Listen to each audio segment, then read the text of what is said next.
देश का नारा ही नहीं लगा सकता। हम आपसे एक कहना है कि नौजवान नेता है, इनको हमके हाथ मजबूत कीजिए, इन जुटाइए, कम पर 19 तारीख को एक आने के दिशा में हमने कदम बढ़ाया। बिहार 10,47,000 से ज्यादा सहायता बनाया है।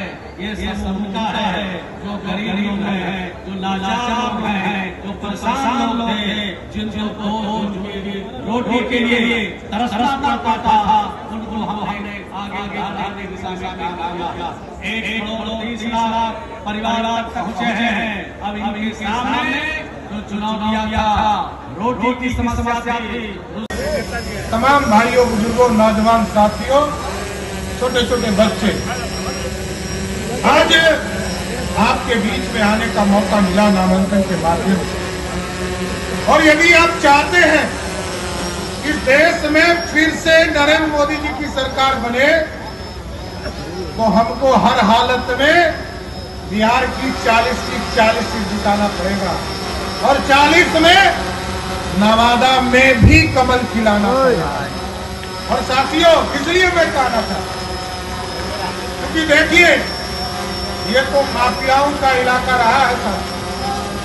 मैंने कहा पहले भी, बालू माफिया, शराब माफिया और जमीन माफिया, इसको यदि बिहार से भगाना है तो हर हालत में एनडीए को जिताना पड़ेगा। और इस बार तो अभी हम लोगों ने सरकार बनाया साथियों, माफियाओं पे कानून भी बना दिया है। ऐसा है कि नहीं कि छोड़ने वाले नहीं है। अभी हम लोगों ने कानून बनाया है विधानसभा में। ये जो माफिया लोग हैं, बालू माफिया लोग, क्योंकि आपके यहाँ तो माफिया है लोग ही चुनाव लड़ने वाले हैं विवेक जी के खिलाफ। वो कोई हो, चाहे वो राजद वाला हो, कोई निर्दलीय हो, वो माफिया ही चुनाव लड़ेगा। आप स्पष्ट रहिए, भाजपा को जिताइए।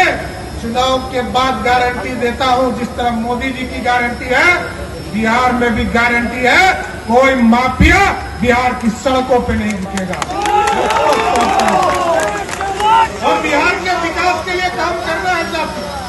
देश के यशस्वी प्रधानमंत्री नरेंद्र मोदी जी विकसित भारत का संकल्प लेकर चले हैं और 2047 तक भारत बने। ये कोई प्रधानमंत्री कभी सोचा नहीं था साथियों, किसी प्रधानमंत्री ने कभी नहीं सोचा। आज देश के यशस्वी प्रधानमंत्री जी ने सोचा कि 2047 तक इस देश को दुनिया का सबसे बड़ा सुपर पावर बनाना है।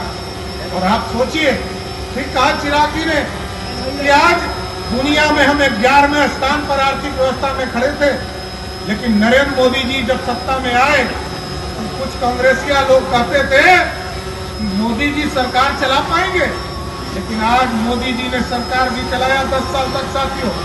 दुनिया में डिप्लोमेसी भी खड़ा किया और दुनिया में जो 11वें स्थान पर हम आर्थिक व्यवस्था में खड़ा थे, अंग्रेजों को हराकर आज हम 5वें स्थान पर खड़े हैं दुनिया में साथियों। आज हमारे पास पैसा है, दुनिया सब पे फायर कर दिया। अमेरिका का जीडीपी 2% पर है, चाइना का जीडीपी 3% पर है, लेकिन बिहार 10% पर है और देश का जीडीपी 8% पर है। आप सोचिए, दुनिया में सबसे ज्यादा विकास कर रहे हैं। इसलिए साथियों, हम यही आग्रह करेंगे, निवेदन करेंगे। जब ठीक कहा आदरणीय विवेक जी ने, अभी हम लोगों ने डबल इंजन की जब सरकार बनी साथियों, कई बार प्रधानमंत्री जी से चर्चा होती थी आयुष्मान भारत कार्ड, क्योंकि ये गारंटी है किसी गरीब को एक कागज दिखाई और किसी हॉस्पिटल में भर्ती हो जाए। हमारी बहनों का गहना जो है गिरवी रखना पड़ता था, बैंकों से पैसा निकालना पड़ता था, लेकिन हम लोगों ने एक विशेष ड्राइव चलाया और पूरे बिहार में जिस भी गरीब को 5 किलो अनाज मिलता है, यहाँ पे कितने लोगों को 5 किलो अनाज मिलता है साथियों? जिनको 5 किलो अनाज मिल रहा है, अब समझिए कि 5 लाख तक का बीमा का इलाज भी नरेंद्र मोदी की सरकार करने जा रहा है साथियों, ये मैं बताना चाहता हूं। इसलिए एकदम बेफिक्र हो जाइए, ये मोदी सरकार है, मोदी की गारंटी है। देश में जिस तरह भ्रष्टाचारी नहीं बच सकते और बिहार में कोई भी माफिया नहीं बच सकता, लोग आगे बढ़ाने का काम कर रहे हैं। इसलिए हम यही आग्रह करने आए हैं, निवेदन करने आए हैं